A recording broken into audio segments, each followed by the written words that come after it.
చేయి. అందరికీ జై బాబా అండి. సో పోయిన వారం మనము ఈ బిఫిటింగ్ ఏ ఫార్చునేట్ స్లేవ్ లో మనం ఒక కథ చదువుకుంటూ ఉన్నాం దాంట్లో. ఆ కథ ఏంటంటే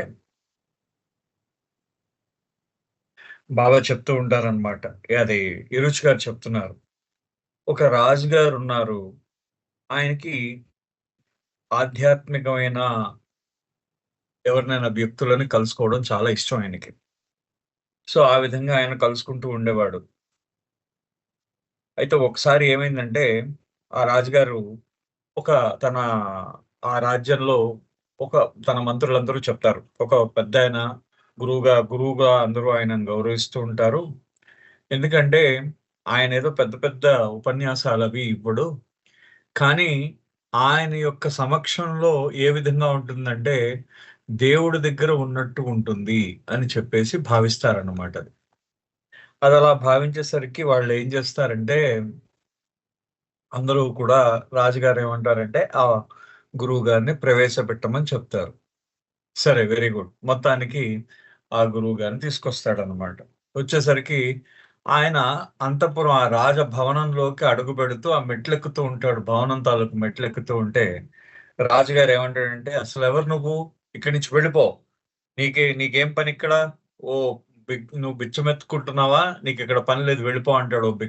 ఓ ఓ ఓ బెగ్గర్ అని పిలుస్తాడు. ఓ యాచకుడా, నీకిక్కడ పని లేదని చెప్తాడు. చెప్పేసరికి ఆ గురువుగారు ఏం మాట్లాడడు. సైలెంట్‌గా వెళ్ళిపోతాడు. అలాగా సుమారుగా ఒక 12 సార్లు ఆ గురువుగారు మర్నాడు ఏం చేస్తాడంటే, ఈ మంత్రులందరూ వెళ్లి మళ్ళీ తీసుకొస్తారు ఆ గురువుగారిని. మళ్ళీ రాజుగారు ఏం చేస్తాడంటే, మళ్ళీ ఆ గురువుగారిని అతన్ని తిట్టి, అతన్ని కాస్త దుర్భాషలాడి అతన్ని బయటికి పంపించేస్తాడు. ఆ తర్వాత అలాగా 1, 2, 3, 4 అలాగా 12 రోజుల పాటు కంటిన్యూయస్‌గా ఆ గురువుగారిని ఆ గురువుగారు మెట్లెక్కడం, ఈ రాజుగారు దుర్భాషలాడడం, మళ్ళీ సాయంత్రం మంత్రిని పంపించడం, ఆ మంత్రులందరూ మళ్ళీ గురువుగారికి చెప్పడం, మళ్ళీ ఆ గురువుగారు మర్నాడు ఉదయం రావడం. ఇలాగే జరుగుతుంది.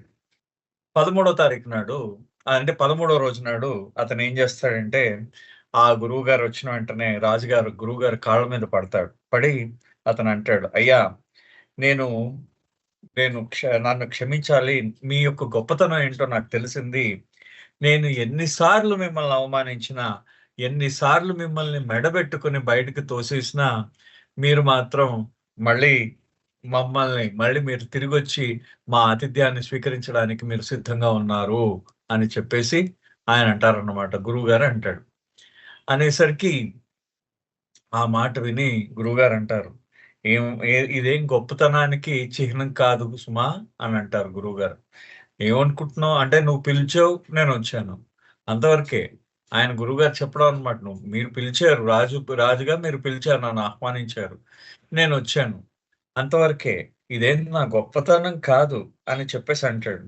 "మీరు నన్ను అవమానించింది ఇప్పుడు ఒక కుక్కుంది. ఆ కుక్క మీరు పిలిస్తే వస్తుంది. మీరు అది పిలిచి వచ్చినంత సేపు అదేం చేస్తూ ఉంటుంది? దాని తోక ఆడిస్తూ ఉంటుంది. మీరు దానికి మీరు దాన్ని కొట్టారనుకోండి, అది ఆ రోజు వెళ్ళిపోతుంది. కానీ మర్నాడు మళ్ళీ వస్తుంది. అంతే కదా! కుక్క మర్నాడు మళ్ళీ వస్తుంది. మళ్ళీ మీ దగ్గరకొచ్చి నించొని తోకాడిస్తూ ఉంటుంది. మళ్ళీ కొట్టినా సరే మళ్ళీ ఆ రోజు వెళ్ళిపోయి మళ్ళీ మర్నాడొస్తుంది. సో, నేను కూడా ఆ కుక్క లాంటి వాడిని. నేను ఆ కుక్క కన్నా గొప్పవాడిని ఏం కాదంటాడు ఆ గురువుగారు. సో, అది అన్నమాట. అంటే బాబా చెప్పారట ఈ స్టోరీ. బాబా వాళ్ళకి చెప్పారట ఈ కథ. చూడండి ఎంత గొప్ప కథ. మండలి వాళ్ళకి, రుచి గారు వాళ్ళకి బాబా చెప్పిన కథ అనంటూ బాబా చెప్పారేంటంటే, బాబా టోల్డ్ ద మండలి ఆ రోజు చెప్పారు. ట్రూ అడ్వాన్స్‌మెంట్ అంటే యథార్థమైన పురోగతి, ఆధ్యాత్మిక పురోగతి దేంట్లో ఉంటుందయ్యా అంటే, true advancement lies in your efforts to efface yourself. అది అంటే నిన్ను నువ్వు రద్దుపరుచుకోవడము. అంటే దీన్ని మనము ఆత్మ మార్జనము అంటాం. ఎగ్జాక్ట్‌గా చెప్పాలంటే ఆత్మ మార్జనము అంటాం. ఎఫేస్మెంట్ అనే దానికి నాకు పర్ఫెక్ట్ అయిన వర్డ్ ఒకటి, అంటే దానికి ఆ వర్డ్ అంటే ఇవాళ తెలిసింది, నేను ఇవాళ నేర్చుకున్నాను అనమాట దాన్ని కూడాను. సో ఈ ఆత్మ మార్జనము అంటాం, అంటే మనని మనం రద్దుపరుచుకుంటాం అనమాట. దాంట్లో అంటే మనని మనం తుడిచివేసుకుంటాం. మనని అంటే నువ్వెవరో, నేనెవరో, నేను అనే భావాన్ని పూర్తిగా తుడిచివేస్తావు అనమాట నీలోంచి. సో దాన్ని ఆత్మ మార్జనము అంటాడు, సెల్ఫ్ ఎఫేస్మెంట్ అని బాబా అన్నారు. ఒక్క నిమిషం అండి. రైట్. అంటే మనని మనం తుడిచివేసుకుంటాం అంట. అది బాబా అన్న మాట ఏంటంటే, true advancement lies in your efforts to efface yourself. నిజమైన పురోగతి అంటే అర్థం ఏంటంటే, ఆధ్యాత్మిక పురోగతి అంటే అర్థం ఏంటంటే, నిన్ను నువ్వు తుడిచివేసుకోవడం, నిన్ను నువ్వు రద్దు చేసుకోవడం. అంటే దాని అర్థం ఏంటంటే, దాన్ని శుద్ధి చేసుకోవడం అనొచ్చు, తుడిచివేసుకోవడం అనొచ్చు, దాన్నన్ని నిన్ను నువ్వు పూర్తిగా మాపే అంటే కరిగిపోవడం అని కూడా అనొచ్చు. దాన్ని కరెక్ట్ అయిన పదం ఏంటంటే మనకు సార్ సార్ చెప్పండి. సార్ చెప్పండి. సార్ మనకు మనం ఇంపార్టెన్స్ ఇచ్చుకోకపోవడం కూడా వస్తుంది కదండి. అంతే. అది వస్తున్నాను దాంట్లోకి. బాబా చెప్తున్నారు, అది వస్తున్నాను దాంట్లోకి. ఆ బాబా చెప్పిన వర్డ్స్ ని ఇంకా ఆయనకి బాబా ఇంకా ఎక్స్ప్లెయిన్ చేశారు. అంటే నేను అనే భావాన్ని పూర్తిగా తొలగించుకోవడం అంటారు అంతా కూడా. సో బాబా ఏమన్నారంటే, true advancement lies in your efforts to efface yourself. నిజమైన పురోగతి నిన్ను నువ్వు తుడిచివేసుకోవడంలో ఉంటుంది. నో వన్ నోస్ అంటే ఇంకెవరికి తెలియట. అది ఎవరికి కూడా అది నిన్ను నువ్వు తుడిచివేసుకోవడం ఇతరులకు తెలియదన్నమాట.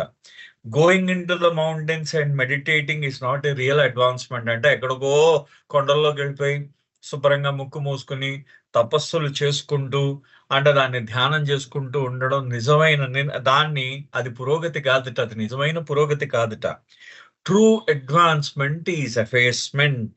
ట్రూ అడ్వాన్స్‌మెంట్ అంటే నిజమైన పురోగతి అనేదేంటంటే ఈ ఆత్మ మార్జనం. అంటే నువ్వు రద్దు చేసుకోవడం అన్నమాట. నేను అనే భావాన్ని తుడిచివేసుకోవడం. నేను ఉండదు అక్కడ. ఇంకా నేను అనే భావమే ఉండదు. నాకేం జరుగుతుంది అంటే మనం ఏం చేసినా సరే, మనం ఇంతకుముందు కూడా ఈ విషయం గురించి రుచి గారు మనకు చెప్పడం జరిగింది ఇదే చాప్టర్ లో. ఏమంటారు? నేను అనే భావం ఇంక అక్కడ ఉండదు. అక్కడ ఉన్నదల్లా ఏముంటుంది? మనము అనే నేను అనే భావం ఉండదు. మనం ఏ పని చేసినా అది స్పాంటేనియస్ గా చేసేస్తూ ఉంటాం. మనకి ఇంకా అనవసరం అన్నమాట, దాని ఫలితం అనవసరం. ఆ విధంగా చేస్తూ ఉంటాం. True advancement is effacement, and don't think that effacement means a narrowing down of your being, for it is an expansion and all inclusiveness. ఇది చిన్న మాట కాదండి, ఇది చాలా. పోయిన వారం కూడా మనం దీని గురించి చాలాసేపు మనము దీంట్లో అన్నాం. బాబా అన్న మాటలు చూడండి, అంటే ఆల్ ఇన్క్లూసివ్నెస్ అని బాబా అంటారు. అంటే ఈ ఎఫేస్మెంట్, ఈ ఆత్మ మార్జనము అంటే దాని అర్థం ఏంటంటే, నువ్వేమి ఆత్మ మార్జనం అంటే నిన్ను నువ్వు రద్దు చేసుకోవడం, నేను అనే భావాన్ని చెరుపి వేసుకోవడం అనేది. ఒక్క నిమిషం.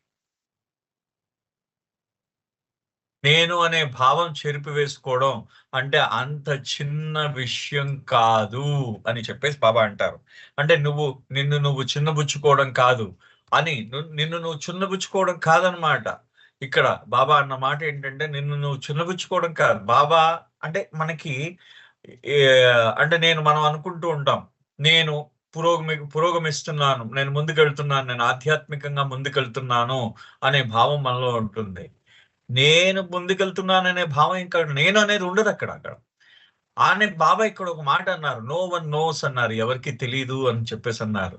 అంటే రియల్ గా యథార్థంగా నేను అనే భావం మనలోంచి పోవడం మనకి తెలియదుటది. అంటే అసలు మనం మాట్లాడుతున్న మాటల్లో నేను అనే భావం రాదన్నమాట. నేను అనే మాట మనం మర్చిపోతాం పూర్తిగా. సో ఇది నిజమైన ఆధ్యాత్మిక కార్యక్రమంలో మనకి, అంటే ఇప్పుడు మనం ఎక్కడైనా నడుస్తూ ఉంటాం, సముద్రపొడ్డున నడుస్తూ ఉంటే మన అడుగులు పడుతూ ఉంటాయి. అలాగే మనకి ఈ సృష్టిలో మనం ఏ కార్యం చేసినా, ఏ క్రియ చేసినా మనకి సంస్కార అడుగులు, ఆ ముద్రలు పడుతూ ఉంటాయి. పాదముద్రలు ఏ విధంగా మనం ఇసుకలో నడిస్తే పాదముద్రలు పడతాయో, అదే విధంగా సంస్కార ముద్రలు మనం చేసే కర్మ వల్ల మనకు లభిస్తుంది అన్నమాట. అయితే మనము ఎప్పుడైతే నేను అనే భావం మనకి పోయిందో ఈ కర్మ ముద్రలు మనకు తగ్గిపోతాయి. మనం ఉండదన్నమాట. మనకు అది మనం తెలీదు. మనకు తెలియకుండానే ఆ భావం పోతుంది.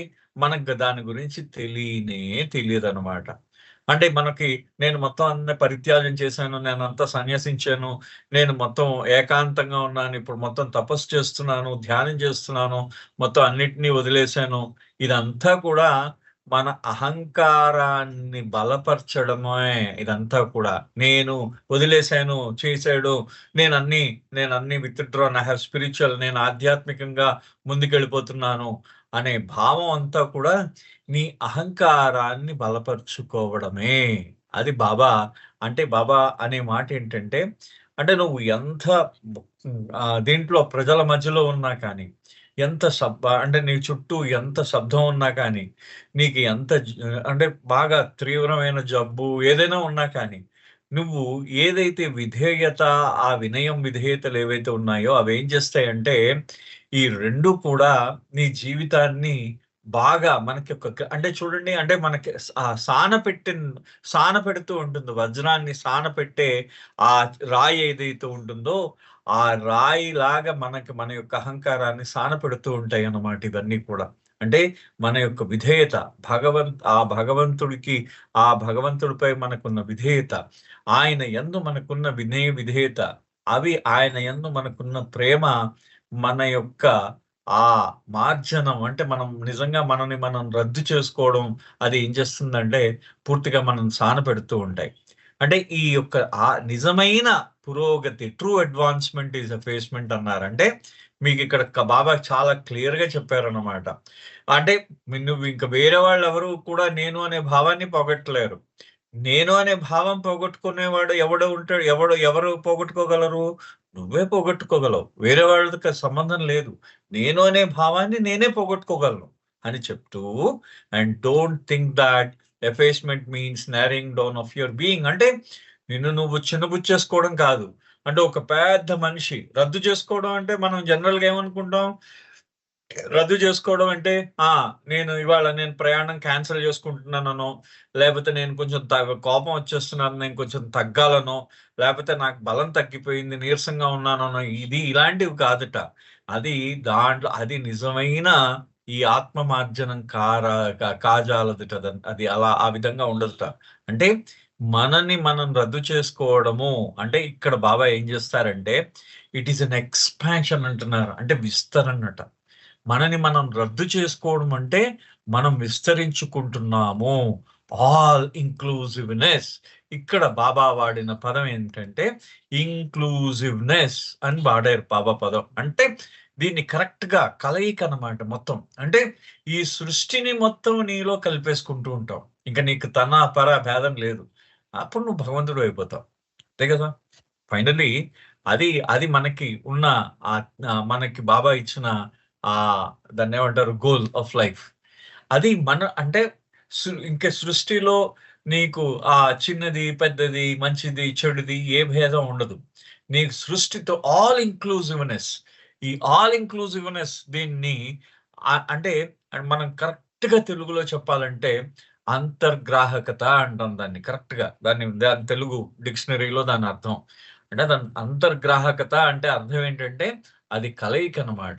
ఆల్ అంటే సర్వాన్ని కలిసిపోతావు. సర్వంలోనూ నువ్వు కలిసిపోతావు. సర్వం మొత్తం నీలోనే ఉంటుందని నువ్వు గ్రహిస్తావు అన్నమాట. అంటే ఇక్కడ బాబా ఏమంటున్నారంటే ఆత్మ మార్జనము అంటే నిన్ను నువ్వు చిన్నబుచ్చుకోవడం కాదు. ఆత్మ మార్జనం అంటే ఇది విస్తరణ. నిన్ను నువ్వు రద్దు చేసుకోవడం ఆత్మ మార్జనం. నిన్ను నువ్వు చెరిపివేసుకోవడం అంటే అది విస్తరించడంట. నువ్వు ఎంత నేను అనే భావం నీలో ఎంత తగ్గుతుందో నువ్వు అంతగా విస్తరిస్తూ ఉంటావు అని చెప్పేసి బాబా అంటారు. అది నేను అనే భావం మనలో ఎంత తగ్గుతుందో మనం అంతగా విస్తరిస్తాంట. అలా విస్తరించడం అన్నిటినీ కలయిక అన్నమాట. నువ్వు మొత్తం సృష్టి అంతా నాలోనే ఉంది అనే కలయిక అన్నమాట. అంటే సృష్టిని కలిపేసుకుంటావు నీలో. అది ఆత్మ మార్జనం అన్నమాట. ఇది బాబా ఇచ్చిన బ్యూటిఫుల్ సెల్ఫ్ ఎఫేస్‌మెంట్ గురించి బాబా ఇచ్చిన మంచి అద్భుతమైన డెఫినేషన్ నన్ను అడిగితే. So self effacement was one of the most often discuss topics in Mandali hall. Self effacement అంటే నిన్ను నువ్వు ఏ విధంగా రద్దుపరుచుకోవడం, ఈ ఆత్మ మార్జనము అంటే ఇది ఈ మండలి హాల్లో అందరూ కూడా ఎక్కువగా మాట్లాడుకుంటూ ఉండేవారు దీన్ని. A concept far removed from worldly life in this day and age, particularly in the Western world, where it seems to stand opposite our quest for self-esteem. అంటే ఈ కాన్సెప్ట్ ఫార్ రిమోట్ అంటే మన యొక్క దైనందిన జీవితంలోంచి మనము దీన్ని తీసేసామన్నమాట. ఈ కాన్సెప్ట్ ని అంటే ఈ సెల్ఫ్ ఎఫేస్మెంట్ అనే కాన్సెప్ట్ మనం తీసేసాం. మనం దైనందిన జీవితంలోంచి ఈ యొక్క ఈ భావాన్ని మనం తీసేసాం అన్నమాట. దీన్ని కారణం ఏంటి? ఆ పాశ్చాత్య ప్రపంచంలో ముఖ్యంగా ఏమవుతుందంటే మనకి పాశ్చాత్య ప్రపంచంలో ప్రతి ఒక్కరు కూడా మనము ఆత్మగౌరవం, ఆత్మ నిర్భరత, మనకి ఇప్పుడు మనం వింటూ ఉంటాం, మనకు ఆత్మగౌరవం అని చెప్తూ మనని మనం చూపించుకోవడానికి మనం ప్రయత్నిస్తూ ఉంటాం. సెల్ఫ్ ఎస్టీమ్ అని చెప్తూ ఉంటాం అన్నమాట. అంటే మనకి మన యొక్క ఆత్మగౌరవం అని చెప్పేసి మనం అంటూ ఉంటాం. మన ఆత్మగౌరవం, ఎస్టీమ్ అంటే గౌరవం అన్నమాట. ఆత్మగౌరవం మనం చెప్పుకుంటాం. ఆత్మగౌరవం పేరులో మనం ఈ అహంకారాన్ని జనరల్ గా దాచుకుంటూ ఉంటాం, అంతే కదా. కానీ ఈ సెల్ఫ్ ఎఫేస్మెంట్, నిన్ను నువ్వు రద్దు చేసుకోవడం అంటే దాని అర్థం ఏంటి? ఈ ఆత్మగౌరవానికి వ్యతిరేకమైందనమాట. కారణం ఆత్మగౌరవం, నీకు అహంకారం ఉంటుంది. సెల్ఫ్ ఎఫేస్మెంట్, నేను అనే భావం రద్దు చేసుకోవడం, ఆత్మ మార్జనంలో నిన్ను నేను అనే భావాన్ని నువ్వు తుడిచిపెట్టేస్తున్నావు పూర్తిగా. సో అది పూర్తిగా వ్యతిరేకం, ఈ ఆత్మ గౌరవానికి వ్యతిరేకము అంటూ. But one who was truly effaced, Iruch explained to us, was not diminished, but rather expanded, an expansion so great it encompassed the whole universe. ఇక్కడ బాబా చెప్పిన మాటల్ని ఇరుచ్ గారు ఆయన మనకి వివరిస్తూ ఉన్నారు. ఏమంటున్నారంటే, ఎవరైతే నిజంగా తనని తాను రద్దు చేసుకుంటూ నేను అనే భావాన్ని చెరిపివేసుకుంటాడో వాడు తగ్గిపోటెప్పుడు కూడా చాలా విస్తరిస్తాడు. అంటే వాడి యొక్క అన్ని రకాలుగా వాడి యొక్క విస్తరణ మనం ఊహించను కూడా ఊహించలేం, అంతలాగా విస్తరిస్తాడనమాట. ఎవడైతే నేను అనే భావాన్ని తగ్గించుకున్నాడో వాడు చాలా విస్తరిస్తాడట. ఆయన విస్తరణ ఎంత గొప్పగా ఉంటుందంటే ఈ విశ్వం అంతా అతనిలో ఇమిడిపోతుంది, అంత గొప్పగా ఉంటుందట అతని యొక్క విస్తరణ. And at even one on the 6th plane he said was not totally effaced. ఇక్కడ ఆరవ భూమికలో కూడా ఉన్న ఎవరైతే ఆ యొక్క ఆధ్యాత్మిక అభిలాష, ఆరో భూమికలో ఉన్న ఆధ్యాత్మిక అతను ఉంటాడో, ఆ ముముక్షు ఎవరైతే ఉంటాడో అతను కూడా, ఆరో భూమికలో ఉన్న యాత్రికుడు కూడా, అతను కూడా పూర్తిగా తనని తాను రద్దు చేసుకోలేడు. అంటే అతనిలో కూడా ఎంతో కొంత అహంకారం ఉంటుంది. అతనిలో కూడా చూడండి, ఆరవ భూమిక ఏం చెప్తున్నది? భగవంతుడిని ప్రత్యక్షంగా చూస్తూ ఉంటాడు. ద్వారం అవతల భగవంతుడు ఉంటాడు, ద్వారం యువతలు ఉంటాడు. ఈయన భగవంతుడిని ప్రత్యక్ష దర్శనం, దైవ దర్శనం కలుగుతుంది మనకు ఆరో భూమికలో. అంటే తాను భగవంతుడిని తెలియదు, తాను భగవంతుడు, ఆ భగవంతుడు అంటే ఎక్కడ చూసినా భగవత్ స్వరూపమే కనిపిస్తూ ఉంటుంది. అది ఆరో భూమికలో ఉన్న వారి లక్షణం అన్నమాట. అటువంటి వారు కూడా తనని తాను పూర్తిగా రద్దుపరచుకోలేరు, వాళ్ళు సంపూర్ణమైన ఆత్మ మార్జనం చేసుకోలేరు. To become one with God means one's total annihilation. ఆ భగవంతుడిలో ఏకమవ్వాలి అనుకుంటే నిన్ను నువ్వు సంపూర్ణంగా నాశనం చేసుకోవాలి. అనిహిలేట్, అది ఇక్కడ వాడిన పదం ఏంటంటే అనిహిలేట్. అనిహిలేట్ అంటే అర్థం ఏంటి? అంటే పూర్తిగా నిన్ను నువ్వు పూర్తిగా నిర్మూలన చేసుకోవాలి. నేను అనే భావాన్ని పూర్తిగా నీలో నాశనం అయిపోవాలన్నమాట. సో అది మనకి చెప్తారు, ఆ మాట మనకు చెప్తారు. దీనికి ఆయన ఒక కథ చెప్తున్నారు. ఇరుచ్ గారు ఒక అద్భుతమైన కథ చెప్పారు. ఆ కథ మాత్రం నాకు చాలా నచ్చింది, ఈ కథ కూడా. ఎందుకంటే ఇరుచ్ గారు బాబా దగ్గర నుంచి విన్న కథల్ని, అందులో ఇరుచ్ గారు మాటలు ఎంత స్ట్రీట్ గా ఉంటాయంటే, బాబా ఏ ఇరుచ్ ద్వారా మాట్లాడుతున్నాడేమో అనే భావన నాకు అనేక సార్లు కలిగింది. ఒక్కసారి కాదు, అనేక సార్లు బాబాయే ఇరుచ్ ద్వారా మాట్లాడుతున్నారు అనిపించింది అనమాట నాకు. చాలా సార్లు, అనేక సార్లు నాకు అనిపించింది. అంటే మన హృదయానికి, మన హృదయంలో చొచ్చుకుపోయేంత విధంగా ఇరుచ్ గారు చెప్పడం జరిగింది. ఒక్కసారి ఆ కథను చదువుదాం. The other day, before you all arrived, I heard this story about Moses. మీరందరూ ఇక్కడికొచ్చే ముందు నేను ఈ మోసెస్ యొక్క కథను చదివాను. A pilgrim from North India told it to me as we sat here in the hall talking about God's mercy and self-effacement. ఒక ఉత్తర భారతదేశం నుంచి వచ్చిన ఒక యాత్రికుడు మండలి హాల్కి వచ్చాడు, మెరజాద్ వచ్చాడు. అతను ఇరుజ్ గారితో మాట్లాడుతూ భగవంతుడి యొక్క కరుణ గురించి అతను వివరిస్తున్నాడు అన్నమాట. అంటే భగవంతుడు ఎంత కరుణామయుడు అనే విషయం గురించి మాట్లాడుకుంటున్నారు వాళ్ళందరూ. ఆయనను ఇరుచ్ గారు, ఆ వచ్చిన యాత్రికుడు. అంటే ఆయన మనకి అంటే ఆయన యొక్క కనికరం ఎటువంటిది, ఆయన యొక్క కరుణ ఎటువంటిది అనే విషయం మీద, ఆ భగవంతుడి యొక్క కరుణ, ఈ ఆత్మ మార్జనము, సెల్ఫ్ ఎఫేస్మెంట్ గురించి మాట్లాడుకుంటున్నారు. అంటే తనని తాను రద్దుపరుచుకోవడం అనే భావన మీద, అనే విషయాలపై వాళ్ళు మాట్లాడుకుంటున్నారు. So let me digress for a moment and tell you this story. మీ అందరినీ నేను ఒక్క నిమిషం పాటు మీ అందరితో ఈ కథని చెప్పనండి. అంటే ఈ కథని మనం తోవ తప్పిపోకుండా ఈ కథని మీకు ఒక కథ చెప్తాను మీకు. You know, Moses was said to be very close to the Lord. He was not realized, but you might say that his position with God was like that of a beloved and a favored son. అంటే Moses అంటే మీరు ఎవరైనా Bible చదివినప్పుడు 10 commandments అనే cinema వచ్చింది. ఆయనకు బాగా దగ్గరగా ఉండేవాడు మనకి మోసెస్. ఆ 10 కమాండ్మెంట్స్ తీసుకెళ్ళాడు ఆయన ఆ పర్వతం మీద. ఇప్పటికీ ఉన్నాయి అక్కడ సినాయి పర్వతం మీద. సో ఓకే, అంటే నేను దాని డీటెయిల్డ్ గా వెళ్ళకుండా జస్ట్ మోసెస్ గురించి, ఆ మోసెస్ ఏంటంటే భగవద్భక్తుడు, భగవంతుడి యొక్క కుమారుడు అని కూడా మనం చెప్పొచ్చు ఆయన్ని. ఆ భగవంతుడికి అతి దగ్గరగా, అంటే పిలిస్తే రోజు భగవంతుడితో మాట్లాడేవాడు అనమాట మోసెస్ అనమాట. అతనికి భగవద్ అనుభూతి కలగలేదు ఆయనకి ఇంకా. అప్పటికి ఆయన ఏం చేశాడంటే అతను రోజు భగవంతుడితో మాట్లాడుతూ ఉండేవాడు. ఆ భగవంతుడి యొక్క ప్రియమైన కుమారుడుగా ప్రసిద్ధి పొందాడు. His intimacy with the Lord brought about a familiarity. Where there is familiarity, well, there can also a bit of pestering.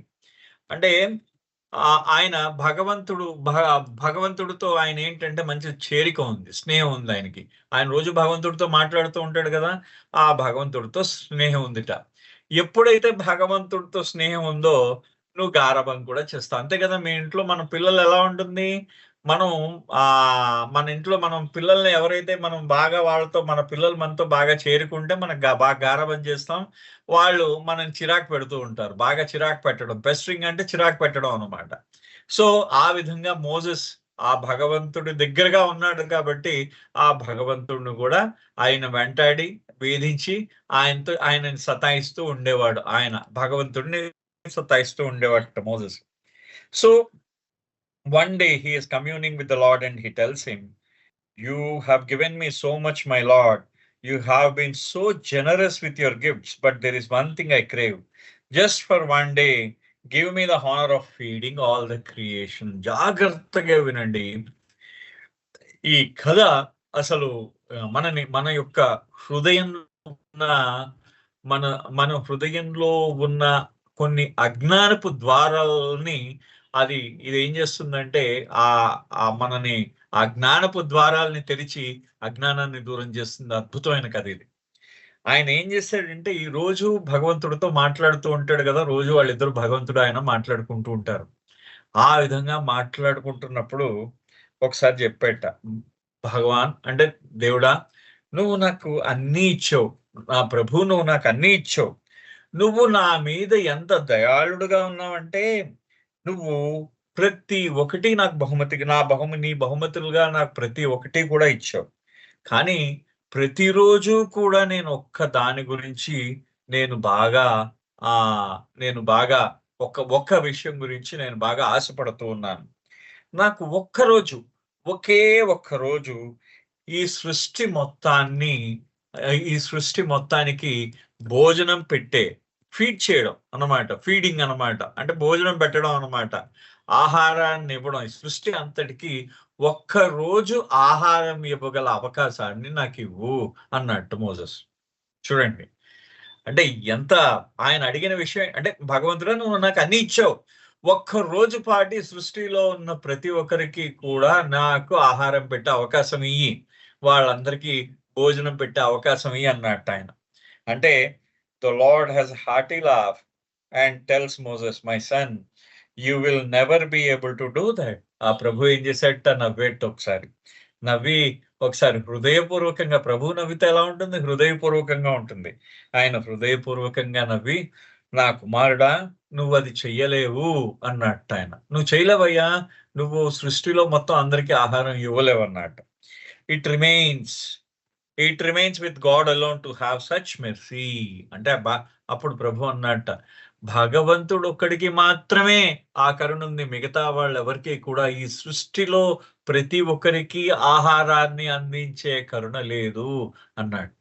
చూడండి, అంటే భగవంతుడికి, ఆ ప్రభువుకి మాత్రమే ఆ కరుణ ఉంది, మిగతా వాళ్ళు ఎవరికి కూడా ఆ కరుణ లేదుట. But Moses continued to implore the Lord, why not? You say that I am so close to you and that I have followed your commandments and this has pleased you. So why not give me this boon? అంటే ఇంకా, అంటే మనకి ఇప్పుడు చూసారా, మన ఇంట్లో మనకి మనకి మనకి ఇంట్లో వస్తుంది, మన ఇంట్లో మనం చెప్తూ ఉంటాం, మన పిల్లలు ఉన్నారు, వాళ్ళు మనం ఏదైనా అడిగారు, లేదమ్మా నీకు సాధ్యం కాదంటే, లేదు నాకెందుకు సాధ్యం కాదు అంటుంటారు కదా పిల్లలు. అదే విధంగా మోసెస్ కూడా ఆ ప్రభువుని, భగవంతుడిని ఈ విధంగా అడుగుతున్నాడు, అయ్యా ఎందుకు చెయ్యలేను, నువ్వే కదా నువ్వు నాకు చాలా అమిత దగ్గరగా నువ్వే కదా ఉన్నావు, అండ్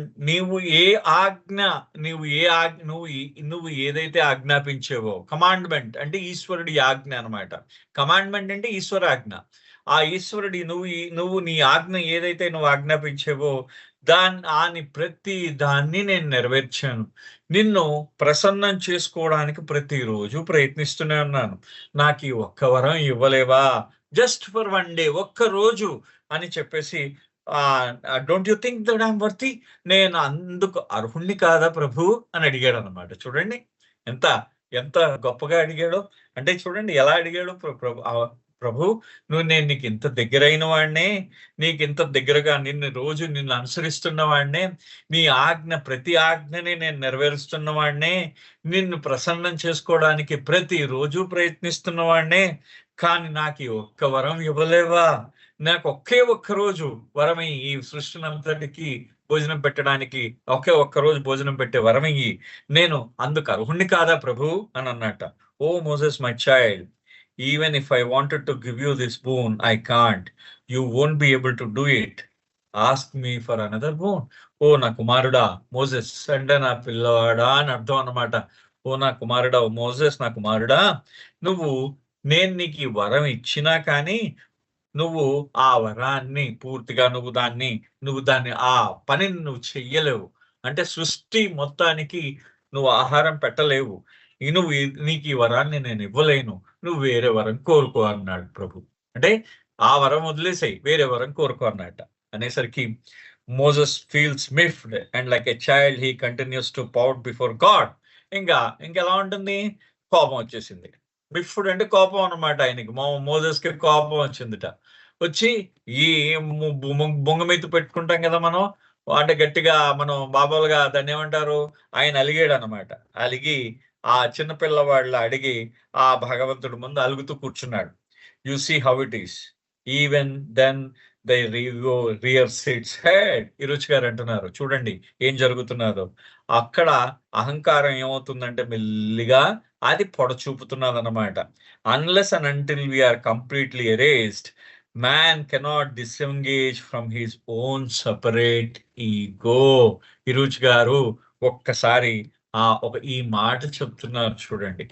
అంటే మనిషి ఏంటంటే కంప్లీట్లీ తన యొక్క అహంకారాన్ని తుడిచివేసుకుంటే కానీ, అంటే అహంకారాన్ని తుడిచివేసుకో ఉంటేనే కానీ నేను అని అతన్ని ప్రత్యేకపరిచే అహంకారం నుంచి అతన్ని తీసుకోవడం, విముక్తుడు కావడం అసంభవము అంటున్నాడు అనమాట. అంటే నేను అనే భావం నుంచి మనం దాన్ని విడిపించుకోవడం, నేను అనే భావం నిన్ను అంతలాగా బంధించేసింది అనమాట. నువ్వు దాని నుంచి విముక్తుడివి కావడం చాలా కష్టం, ఆ నేను అనే భావం నుంచి.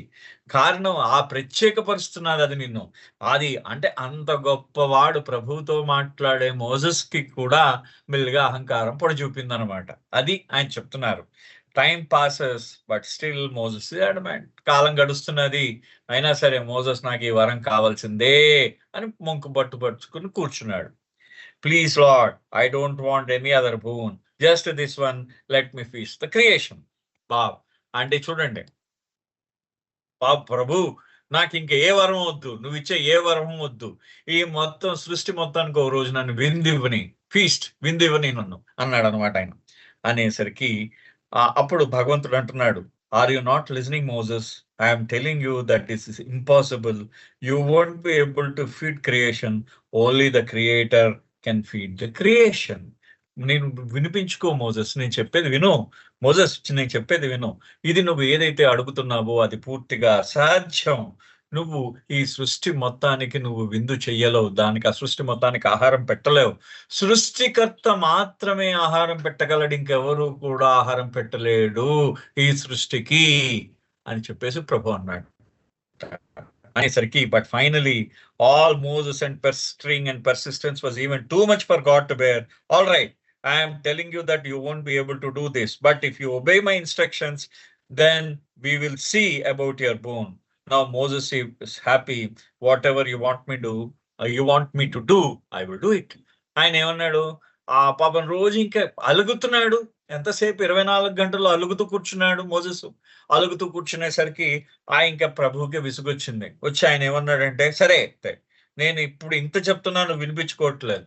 నువ్వు నేను ఏదైతే చెప్తానో నేను చెప్పినట్లు చేసినట్టయితే నీకు వరం ఇచ్చే సంగతి నేను ఆలోచిస్తాను అని అన్నట్ట. అనేసరికి అప్పుడు ప్రభు అన్నాడు, సరే అయితే మోజెస్ ప్రభు ఇలాగ నేను చెప్పినట్లు చేస్తే వరం ఇచ్చేది లేనిది ఆలోచిస్తానన్నట్టు ఆయన. అనేసరికి మోజెస్ సంతోషించి, చెప్పు ప్రభు, నువ్వేం చెప్తే అదే చేస్తానన్నాడు ఆ ప్రభుతో. So God tells his son Moses that he wants him to go to a certain cemetery and spend the night there. You are not to be seen or heard by anyone. No one must know that you are there, and whatever happens, you are not to interfere. Do you understand my orders? On no account you are to interfere. If you can do that, then report to me in the morning and we will see about giving your boon. ఆయన ఏం చేశాడు, Moses ఏం చేశాడు, ఆయన వెంటనే ప్రభు ఏమన్నాడు మోజెస్తో, ఇగో చూడు, నువ్వు ఇక్కడ ఒక శ్మశానం ఉంది, ఆ శ్మశాన వాటికి వెళ్ళి ఒక రోజు రాత్రి అంతా ఆ శ్మశానంలో ఉండాలి. నువ్వు అక్కడ ఏం చూసినా ఏం విన్నా, నువ్వు ఎవరిని చూసినా నువ్వు ఉన్నావని ఎవరికి తెలియకూడదు. శ్మశాన వాటికలో నువ్వు ఉన్నావని ఎవరికి తెలియకూడదు. నువ్వు మొత్తం అన్ని చూడాలి, మొత్తం అక్కడ ఏం జరుగుతుందో చూడాలి, అక్కడ ఏమవుతుందో అంతా వినాలి, ప్రతి వాళ్ళు చేసేది అక్కడ నువ్వు చూడాలి. అయితే నువ్వు ఉన్నావని ఎవరికి తెలియకూడదు. అదే విధంగా అక్కడ ఏం జరిగినా కానీ నువ్వు మధ్యలో జోక్యం చేసుకోకూడదు అన్నట్ట. చూడండి, మళ్ళీ ఇంకొకసారి చెప్తాను. అంటే ప్రభువు పెట్టిన ఆ నియమం ఏంటంటే, నువ్వు శ్మశాన వాటికలో వాళ్ళు రాత్రి వెళ్ళిన తర్వాత రాత్రి ఉండు, శ్మశాన వాటికలో రాత్రి ఉండు, అక్కడ ఏం జరుగుతున్నదో ప్రతి దాన్ని నువ్వు బాగా గమనించు. కానీ నువ్వు అక్కడ జరిగేది ప్రతి ఒక్కటి విను, గమనించు, చూడు, కానీ అంతేగాని అక్కడ జరిగే ఏ విషయంలో కూడా జోక్యం చేసుకోకు అని చెప్పాడు ప్రభు. చెప్పేసరికి అర్థమైందా, ఇది నా ఆజ్ఞ అన్నట్టు. Do you understand my orders? అంటే నువ్వు ఎట్టి పరిస్థితుల్లో కూడా నువ్వు జోక్యం చేసుకోకూడదు, అర్థమైందా నా ఆజ్ఞ నీకు అని అన్నట్టు ప్రభు. ఇఫ్ యూ కెన్ డూ, అదంతా చేసిన తర్వాత పొద్దున్న వచ్చి నాకు చెప్పు, అప్పుడు నేను నీ వరం సంగతి ఆలోచిస్తాను అని అన్నాడు ప్రభు. అనేసరికి మోసెస్ ఇస్ ఎక్స్ట్రెసింగ్.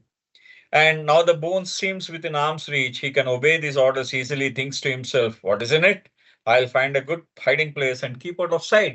అతను చాలా ఆనందంతో తబ్బిబ్బైపోయాడు మోసెస్. ఏమన్నాడంటే, అయ్యి ఇంక సరే ఇంకా నాకు వరం వచ్చేసింది అనుకుంటున్నాడు అనమాట. వచ్చేసి ఆయన నా నా వరం కొంచెం నా కూతవేడు దూరంలో ఉంది. పెద్ద ప్రాబ్లం లేదు. నేను ఈ ఆజ్ఞల్ని ప్రభు ఇచ్చిన ఆజ్ఞని చాలా సులువుగా నేను అమలు చేయగలను అనని, దాంట్లో ఏముంది అమలు చేయడానికి అని చెప్పేట. నేను ఆ శ్మశాన వాటికలో ఒక మంచి ప్రదేశంలో దాక్కుని మొత్తం అంతా దాన్ని చూస్తూ ఉంటాను, గ్రహిస్తూ ఉంటాను అని చెప్పేసి ఆయన అన్నమాట. The next night, Moses waits until the cover of darkness is so thick and black that no one would be able to see him. He goes to the cemetery and has a good look around. Where should he hide? Finally, he notices one particular big tree with thick foliage. It looks like the perfect place to hide and still have a full view of the cemetery below. So he climbs up the trunk and settles into the tall branches. He knows no one will see him because all the big leaves conceal him perfectly. So Moses settles himself for the night. At first, nothing much happens, and he passes the hours of thinking of what the Lord had told him. ఏం చేస్తున్నాడు ఆ రోజు రాత్రి Moses ఏం చేశాడంటే, మెల్లిగా చీకట్లో అతను ఆ చీకట్లో అతను శ్మశాన వాటికి వెళ్ళాడు. వెళ్ళి మొత్తం శ్మశాన వాటికలో చూస్తే ఎక్కడ దాక్కుంటే బాగుంటుందని చూశాడు. చూస్తే అక్కడ ఒక పెద్ద చెట్టు కనబడింది. దానికి మంచి దట్టంగా చిక్కగా ఉన్నాయన్నమాట. ఆకులు కూడా చాలా చిక్కగా, పెద్ద ఆకులు చిక్కగా ఉన్నాయి ఆకులన్నీ కూడా. ఆ ఆకుల్లో ఈ చెట్టులో దాక్కుంటే నన్నెవరు చూడలేరు అనే భావం ఆయనకు కలిగింది. సో మొత్తానికి ఆ చెట్టు మొదల నుంచి అతను చెట్టు ఎక్కి ఆ చెట్టు యొక్క పొడవైన కొమ్మల మీద పెద్ద పెద్ద ఆకులు వెనకాతల ఒక మంచి స్థలం చూసి అతను దాక్కున్నాడు ఆకుల మధ్యలో. సో మోసెస్ ఏం చేశాడు, అక్కడ దాక్కున్న తర్వాత అతను ఆ భగవంతుడిని స్మరిస్తూ భగవంతుడితో ఆయన మాట్లాడిన మాటలని గుర్తు చేసుకుంటూ ఆయన చూస్తున్నాడు, చుట్టూ ఏం జరుగుతున్నదో చూస్తున్నాడు. Suddenly he here's something. In the distance, he sees a great procession of mourners, and they come closer to where he was hiding. They are carrying a dead body, and he realizes that it is a funeral procession. Oddly, they stop just short of the tree to have the service and bury the dead. Moses remains absolutely still because he is so close he can make out that corpse is that of a young and beautiful girl cut down at the prime of her life. His feelings go out to all the people who are mourning her death. Finally, the prayers and ceremony are finished and the people leave the cemetery. Again, he finds himself alone with his thoughts, alone watching and listening up in the tree. Time passes. ఆయన ఏం చేశాడంటే, కొద్దిసేపు అయిన తర్వాత అతనికి కొంచెం ఏడుపులు వినబడ్డాయి అన్నమాట.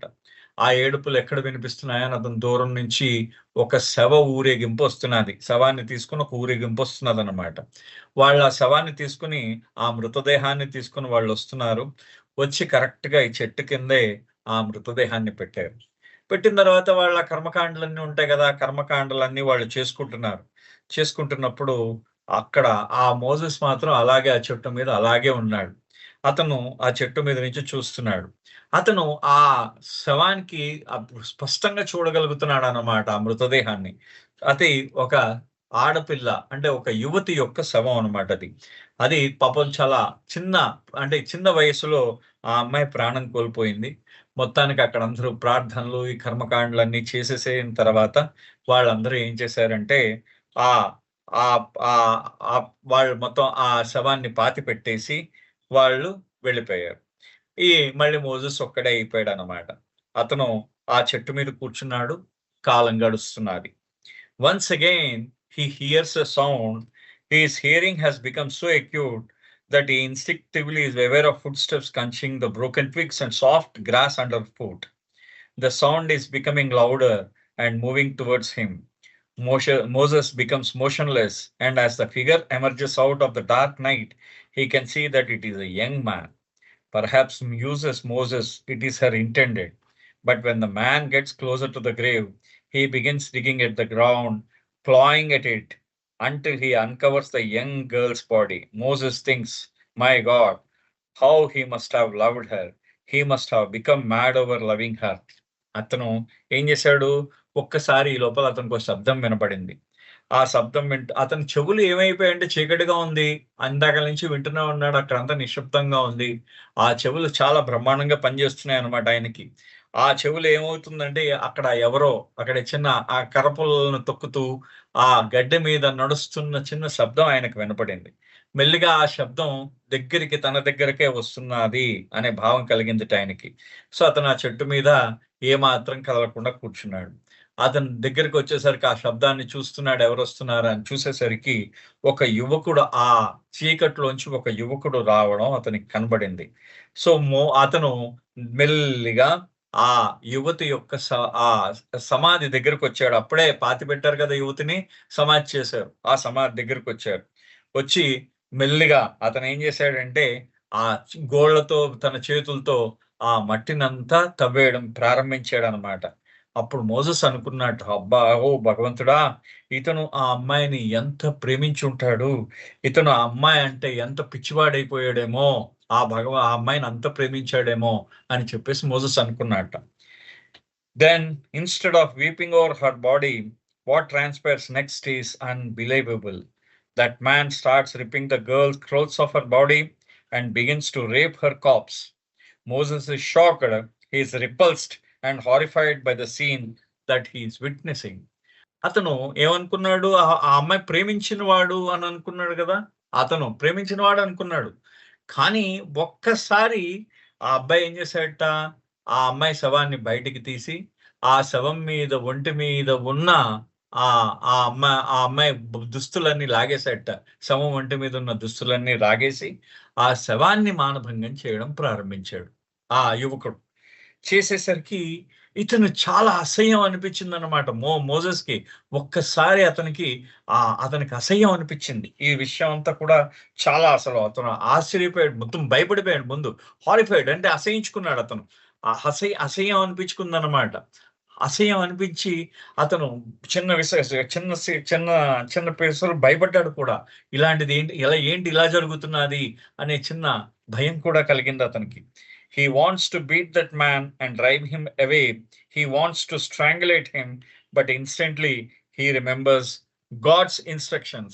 He must obey God's order to fulfill the condition of the bone. So he forces himself to remain silent, unseen, and unheard in the tree. అతను ఏమన్నాడంటే, అతను ఆ శవాన్ని మానభంగం చేశాడు ఆ కుర్రవాడు. ఆ కుర్రవాడు మానభంగం చేస్తూ ఉంటే ఇతనికి కోపం వచ్చేసింది. అసహ్యం వేసింది ముందు. అసహ్యం వేసి కోపం కూడా వచ్చింది. కోపం వచ్చి తను తన్ని తరివేద్దాం అనుకున్నాడు. లేకపోతే పీక పిసికి చంపేద్దాం అనుకున్నాడు. కానీ భగవంతుడి యొక్క మాటలు గుర్తొచ్చాయి. ఆ భగవంతుడి యొక్క ఆజ్ఞ గుర్తొచ్చింది. ఏంటి? ఆయన నియమం పెట్టారు కదా భగవంతుడు, అక్కడ ఏం జరిగినా నువ్వు దాంట్లో జోక్యం చేసుకోకూడదు అని ఆయన పెట్టాడు, నియమం పెట్టాడు. పెట్టేసరికి ఈయన ఆ జోక్యం మరి ఎలా చేసుకుంటాడు? అలాగే చూస్తూ ఉన్నాడు. అతనికి ఇంకేం లేదు. అలాగే ఆ భగవంతుడి యొక్క ఆజ్ఞ ప్రకారం ఆ చెట్టు మీద ఉండిపోయాడు అనమాట ఆయన. Finally it's over and the young man leaves as stealthily as he came. Moses cannot move until morning, so he tries to comfort himself because his mind and heart have been so affected by that what he has witnessed. He thinks to himself, I'll feed every creature and person in creation except this wretch. He deserves nothing, absolutely nothing. This swine is not even being a human being. అతని మనసులో మొత్తం అంతా అయిపోయింది. ఆ కుర్రవాడు ఆ శవాన్ని మానభంగం చేసిన తర్వాత ఆ యువకుడు వెళ్ళిపోయాడు అనమాట. అక్కడి నుంచి ఎంత రహస్యంగా అతను వచ్చాడో అంతే రహస్యంగా వెళ్ళిపోయాడు. మోసెస్ మళ్ళీ మర్నాడు ఉదయం దాకా ఇంకా అతను పైనకి లేవలేదనమాట. ఆ చెట్టు ఆ పొద్దున్న దాకా ఇంక కదలలేదు. అలాగే కూర్చున్నాడు. తన్ని తాను ఆ మెల్లిగా ధైర్యం చెప్పుకుంటున్నాడు. కారణం ఏంటంటే అతను మనస్సు, ఆయన హృదయము ఈ చర్య, శవాన్ని మానభంగం చేసే చర్యను చూసి ఎంత అసహ్యానికి లోనయ్యిందంటే తాను ఏదైతే చూశాడో ఆ చూసిన దాన్ని అతను అసహించుకున్నాడు. ఆ రోజు అసహించుకుని ఆయన అనుకుంటున్నట్ట, మొత్తం ఈ సృష్టిలో ఆయన మొత్తం నేను ప్రతి ఒక్కడికి కూడా సృష్టిలో వాళ్ళందరికీ విందిస్తాను, వాళ్ళందరికీ భోజనం పెడతాను, కానీ వీడికి మాత్రం భోజనం పెట్టను. కారణం ఏంటంటే వీడు భోజనం తినడానికి కూడా అర్హుడు కాదు అని చెప్పి వీడు మానవుడు కాదు, వీడు పంది అని చెప్పేసి ఆయన తిట్టుకుంటున్నట్ట. Moses తిట్టుకుంటున్నాడు. As the sun rises in the sky, Moses climbs down from the tree and goes to meet the Lord on Mount Sinai. ఆ తూర్పు వైపు సూర్యుడు ఉదయించాడు. మోజెస్ మొత్తానికి తన చెట్టు మీద నుంచి దిగి ఆ భగవంతుడు సినాయి పర్వతం మీద ఉన్న ఆ భగవంతుడిని కలవడానికి వెళ్ళాడు. Well, Moses, what have you to report? He tells the whole story, ending with the horrible young man, a creature worse than any creature of the earth. And he completes his story adding, I want to throttle him, but I did not, Lord. I obeyed you, but I can never ever feed such a one as him, because he deserves nothing. ఆ సూర్యుడు ఉదయించాడు. ఉదయించిన తర్వాత Moses Sinai పర్వతం మీద వెళ్ళి భగవంతుడితో మాట్లాడాడు. మొత్తం ఏం జరిగింది మోజెస్ అన్నాడు ఆయన భగవంతుడు. అన్న వెంటనే భగవాన్, నేను ఇలాంటి భయంకరమైన ఒక యువకుడిని చూశాను. వాడంత భయంకరమైన వాడంత భయంకరమైన జీవి ఈ మొత్తం ఈ యొక్క భూమి మీద ఎవడు కూడా ఉండదు. అలాంటి భయంకరమైన జీవిని చూశానని కథంతా చెప్పాడు. అతనంతా చెప్పి అతని నేను నలిపి చంపేద్దాం అనుకున్నాడు అతను. అంటే థ్రాటిల్ అన్నమాట. మొత్తం నిన్ను చంపేసి పీక పిసికేసి గొంతు పిసికేసి చంపేద్దాం అనుకున్నంత కోపం వచ్చింది. కానీ నేను మీ యొక్క ఆజ్ఞని పాటించి నేనేం చెయ్యలేదు భగవంతుడా. నేను మిమ్మల్ని అనుసరించాను, మీ ఆజ్ఞను అనుసరించాను. కానీ నా జీవితంలో అటువంటి వాడికి మాత్రం నేను ఎప్పుడూ తిండి పెట్టలేను. ఎందుకంటే వాడు నా దృష్టిలో వాడు జీవే కాదు, మనిషే కాదు, వాడు దానికి అర్హుడు కాదు అన్నట్ట. అంటే భగవంతుడు అన్నట్ట. ద లార్డ్ సేస్, భగవంతుడు ఈ విధంగా అంటున్నాడు, oh my son, didn't I warn you?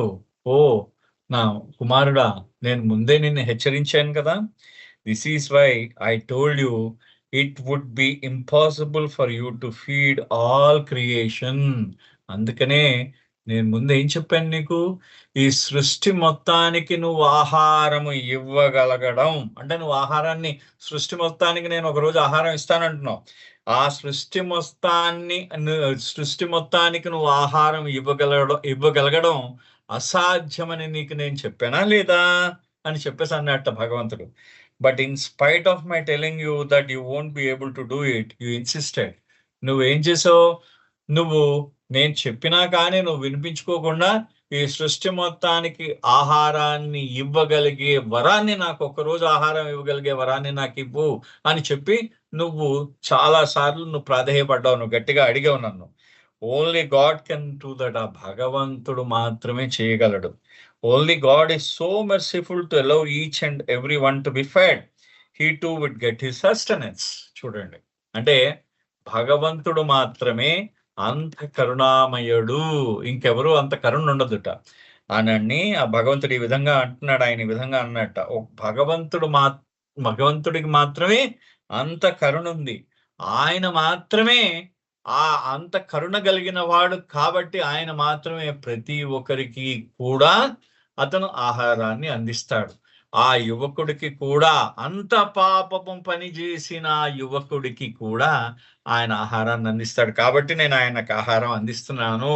అతను అన్నపానీయాలు, ఆ యువకుడికి కూడా నేను అన్నపానీయాలు అందిస్తూ ఉన్నాను అని చెప్పేసి అన్నాడు. అంటే అంతే కదా, అంత పాపికి కూడా ఆయన భగవంతుడు ఎంత కరుణామయుడో చూడండి. అంత పాపము చేసిన వాడికి కూడా ఆ భగవంతుడు ఆ అన్నపానీయాలు అందిస్తున్నాడు. వాళ్ళకు కూడా ఉన్నాయి, అది చెప్తున్నాడు.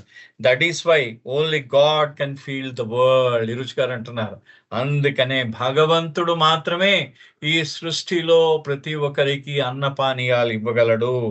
Only he as the sustainer, the provider, the preserver has the compassion to feed all. అంటే ఈ సృష్టికి అంటే స్థితి లయకారకుడిగా, సృష్టి స్థితి లయ కారకుడిగా ఆయన భగవంతుడు. ఆయనే సృష్టికారకుడు, ఆయనే స్థితికారకుడు, ఆయనే లయకారకుడు, ఆయనే పెంచి పోషిస్తూ ఉంటాడు దీన్ని, సృష్టిని కూడా. ఆయనకి మాత్రమే ఆ కరుణ ఉంది, ఆ కనికరం ఉంది. మొత్తం ఈ సృష్టిలో ప్రతి ఒక్కరికి, వీడు పాపాత్ముడు వాడు పుణ్యాత్ముడు అనే భేదం లేకుండా ప్రతి ఒక్కరికి కూడా ఆహారాన్ని అందించే అధికారం ఆయనకు మాత్రమే ఉందిట. ఎందుకంటే ఆయన అనంతమైన కరుణ కలిగిన వాడు అనమాట. So hope this like Avatar Meher Baba కీ జై. అవతార్ మెహర్ బాబా కి జై, అవతార్ మెహర్ బాబా కి జై. ఇవాళ చాప్టర్ ఇక్కడితో అయిందండి. రేపు కొత్త చాప్టర్ స్టార్ట్ చేస్తాను. జై మెహర్ బాబా.